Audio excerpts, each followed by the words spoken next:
welcome to the city of Royal Oak.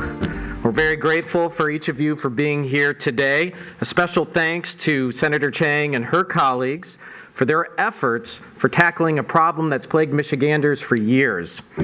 As mayor of Royal Oak, I'm really thrilled to learn more about the details of Senate Bill 549 here today. It's noted that hard times and struggling to make ends meet is not unique to any particular zip code. The latest data from the U.S. Census Bureau shows about 4,000 people right here in my hometown, the city of Royal Oak, could potentially benefit from water affordability legislation. Both large and small communities throughout the state of Michigan and throughout Oakland County, Macomb County, and Wayne County are getting behind these measures because we recognize water is life. I love to see win-wins in any legislation. And one of the things that stuck out to me in this proposal is that the prospect of low-income households having the ability to fix water leak issues and reduce water wastage while at the same time fixing a problem in their homes is a win-win for everybody in our water system. This legislation aligns with who we are as Royal Oak and with the core values of who we are as a community. We're eager to hear more about this legislation today and grateful that everyone is here to learn as well. And it's my pleasure to introduce Mayor Mike Duggan from the great city of Detroit. Mayor Duggan. Well, thank you, Mayor. Nice to be in Oakland County. In 1981, Congress implemented the LIHEAP program, the Low Income Home Energy Assistance Program. And it keeps Americans from having their gas and lights turned off during wintertime. It provides subsidy to lowest income residents. It provides energy efficiency improvements to their homes to reduce their bills. For 40 years, Republicans and Democrats have supported the funding of this program every single year because they recognize it's in everybody's interest to have a funding source where everybody can keep their utilities on. But for historic reasons, water has never been a part of that federal funding. And it's left us in Michigan with a difficult situation. But because all funding is local in Michigan within each city or township, here's what happens. If you don't make an effort to collect delinquent water bills, lots of people don't pay the bills. And in Detroit, historically, we had years where our water rates rose 14, 18% a year, which was unaffordable. What most cities in this state do is put the unpaid water bills on the tax rolls, which means after 3 years, your house can be foreclosed for non-payment of a water bill. And in Detroit, you'd have people who they'd say, well, that's 3 years from now when I'm foreclosed. Well, 3 years later, the bill had piled up to $2,500. And we had people losing their homes for unpaid water bills. So in 2014, I stopped the process of putting the unpaid water bills on the tax rolls.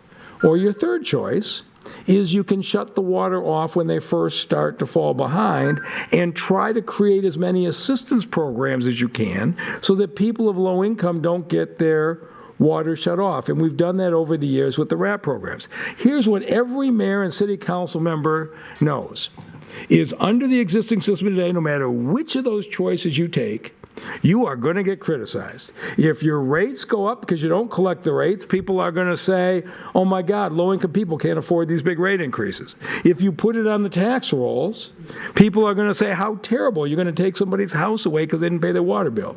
And if you do water shutoffs in the short run, you're going to get attacked for shutting off water. And the reason we have these choices is because there is no equivalent of assistance program for water as there is for heat and utilities. And we have been promised by the federal government year after year, don't worry, we know water is essential, there'll be a water assistance program coming. It's not coming.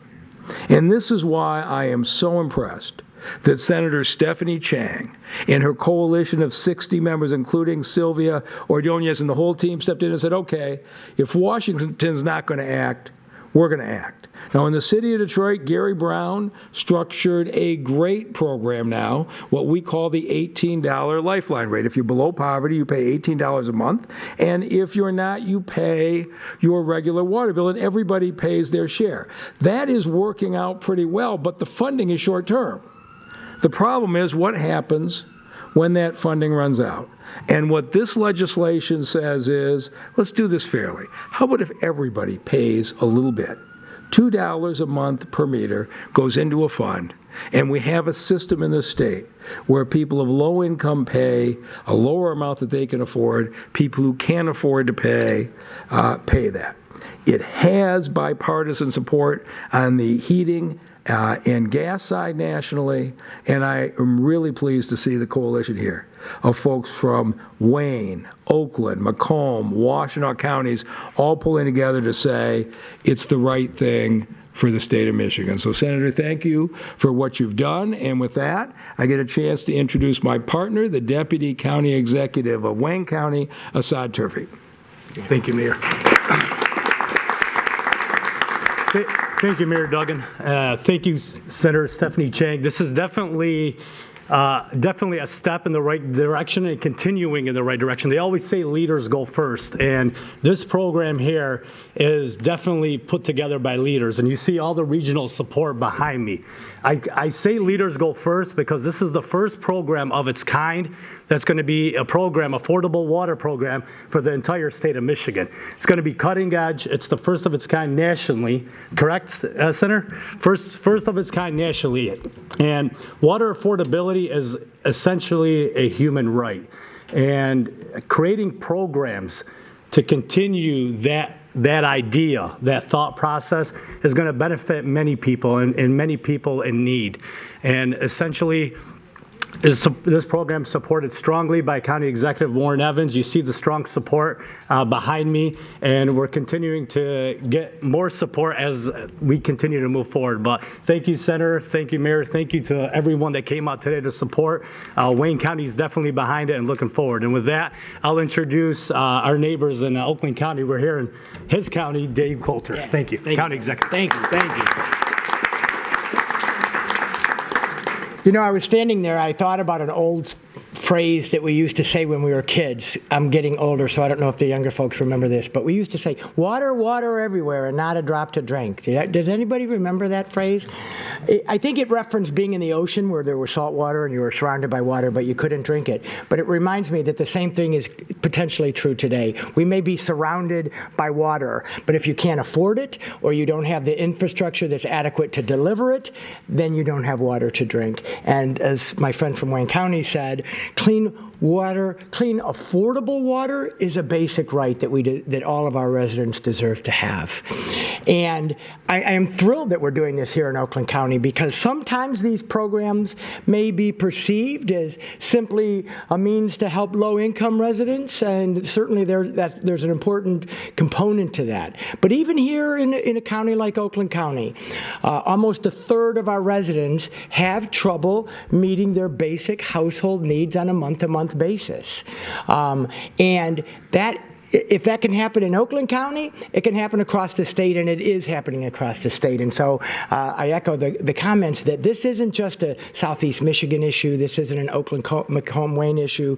This can benefit any community across the state. And the reason is because not only does it create an innovative and unique affordability component, but it does something also really important, and that is it invests in our water infrastructure, which is so critical. Now, I want to mention, because I get this question a lot, we're supported primarily by GLEWA, the Great Lakes Water Authority, although some parts of the county are not, but primarily we're supported through GLEWA, and there is a water assistance program in GLEWA called WRAP, and it's a really good program, but I just want to clarify that that's a 2-year capped program based on your income. But if you're on a fixed income or you're living at a certain level those things don't change in 2 years, especially our seniors who are on fixed incomes. They're not going to suddenly get a raise in 2 years, and then they're kicked off the program and there is no water affordability for them. So this program is ongoing, it's sustainable, it's affordable. I believe that the average Oakland County ratepayer would be open to paying $2 a month to make sure that our water infrastructure and our vulnerable residents have the support they need. So I am thrilled to join the coalition of folks that have come together to support. We talk a lot about water. We talk about how much we love our Great Lakes state and our water winter wonderland, but I am proud that through Stephanie Chang, through your efforts, and I also should recognize Jim Nash, who is our Water Resource Commissioner. He's not here, but I thought he was going to be, but he's been a champion on this issue and so many others in Oakland County, and I rely on him very much to help educate me on these issues and help me understand how important they are. But I know as a mayor, this is an important issue, because what Mayor Duggan said is absolutely right. There is no can to kick down the road. You're going to have to pay the piper one way or the other. So let's just get realistic about that. Let's put a small fee on the water bills so that we no longer have to worry about affordability for our residents. So thank you, Stephanie, Senator, for your leadership on this issue. And now, from the wonderful city of Warren, Michigan, Councilwoman Melody McGee. Thank you. Thank you. Thank you. Oftentimes, as a local government official, we get to hear directly from our residents in the city of Warren. And we recently had a meeting, and they also spoke on water affordability. So I wanted to let you know that water affordability programs are needed in the city of Warren. I'm speaking on behalf of myself as the city council. We have another city council here by the name of Henry Noonan, along with our Macomb Commissioner, Michelle Nard. The critical importance of water cannot be overstated. Water sustains life. For communities, access to clean water is essential for protecting public health and sustaining local economies. For individuals' household, it is necessary for drinking, cooking, bathing, sanitation, keeping our hands and homes clean to prevent diseases. Yet in the United States, many people struggle to afford the vital necessity of water and affordability of water. So it's important for not only our seniors, but also for those who are working, sustain their income, are having a hard time with paying water bills. So we ask for your support in supporting the Bill 549 in legislation. And we thank you, Stephanie, our senator, for bringing this about. I am now going to introduce you to our mayor for the city of Ann Arbor, Mr. Christopher Taylor. Thank you. Thank you very much. It's my great pleasure to be here today to add Ann Arbor's voice to supporting this crucial legislation. In Ann Arbor, we are incredibly supportive to make the cost of living. We work hard to make it more affordable, whether it's through housing, whether it's through finding ways to support affordable and sustainable electricity, or through the precious resource water. You know, I talk to a lot of community groups, a lot of neighborhood groups, a lot of schools, and whenever I talk with students, young people, trying to tell them what it is that their cities do for them, I lead with water, because it is crucial and foundational to absolutely everything we do. But for too many people throughout Michigan, throughout Ann Arbor, shutoffs are an imminent reality, and no matter how hard they work or how hard they try to keep up with their bills, and in 2024, that is just unacceptable. And so I'm incredibly proud to support this important legislation and to lend Ann Arbor's voice to those families and ratepayers who deserve access to safe drinking water even if they can't afford it. It's a matter of dignity, it's a matter of care for our fellow Michiganders, and it's a matter of making sure that we are supporting water customers who need it most. I would like to, you know, I'm a homer. I'm from Ann Arbor, and so as an initial matter, I'd like to thank and recognize Senator Jeff Irwin, who's a sponsor of this important bill package. His advocacy for this work in Ann Arbor and elsewhere has been incredibly important, but fundamentally, there's a woman who's getting it done, Senator Chang, and I'm incredibly grateful for her work here in this regard, leading this crucial and vital effort. So without further ado, Senator Chang. Well, thank you so much, Mayor Taylor, and thank you to Mayor Fournier, Mayor Duggan, Deputy Executive Turfey, Executive Coulter, and Council Vice President McGee for your remarks. The statewide water affordability legislation is not only the moral thing to do for Michiganders who are struggling to make ends meet, it is also the smart thing to do for the financial stability of our water systems, and it's the right thing to do to protect our public health. I also want to thank the county and local officials that are here in support, as well as those who wanted to be here but were unavailable. Wayne County Commission Chair Bell, Wayne County Commissioner Kinlock, Oakland County Commissioner and Chair Woodward, who is here, Macomb County Commissioner Nard, Harper Woods Mayor Kindle, Northville Mayor Turnbull, Pontiac Mayor Greimel, West Bloomfield Supervisor Kaplan, West Warren Council Member Noonan, Canton Township Supervisor Graham Hudak, Westland Mayor Coleman, Northville Township Supervisor Abbo, Macomb County Commissioner Zong, and Washtenaw County Commission Chair Hodge, as well as Commissioner Robbie.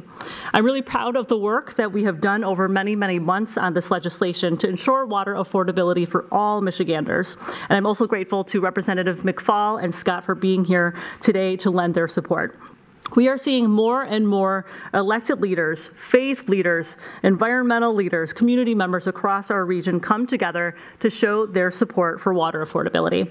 When we present the facts about how vast the need is in every single corner of this state, whether your community is rural, suburban, or urban, people understand how important this issue is.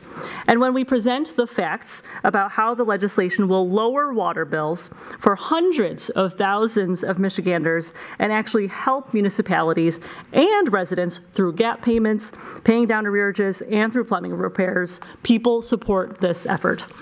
According to an October 2023 poll by MRG commissioned by the Nature Conservancy, 67% of Michiganders support the affordability program.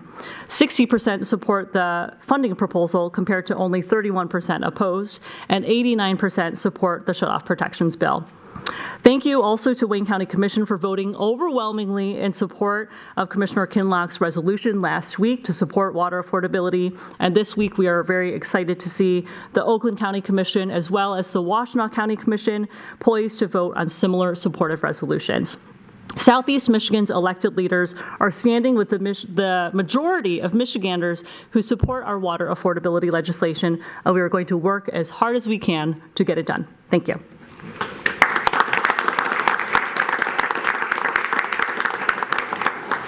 All right, thank you, Senator Chang. Thank you, everyone, for coming to the great city of Royal Oak here to talk about this important issue. Just as a reminder, we're not going to do a formal Q&A, but we'll be around to answer questions as needed. And I think that's a wrap. Thank you. Thank you.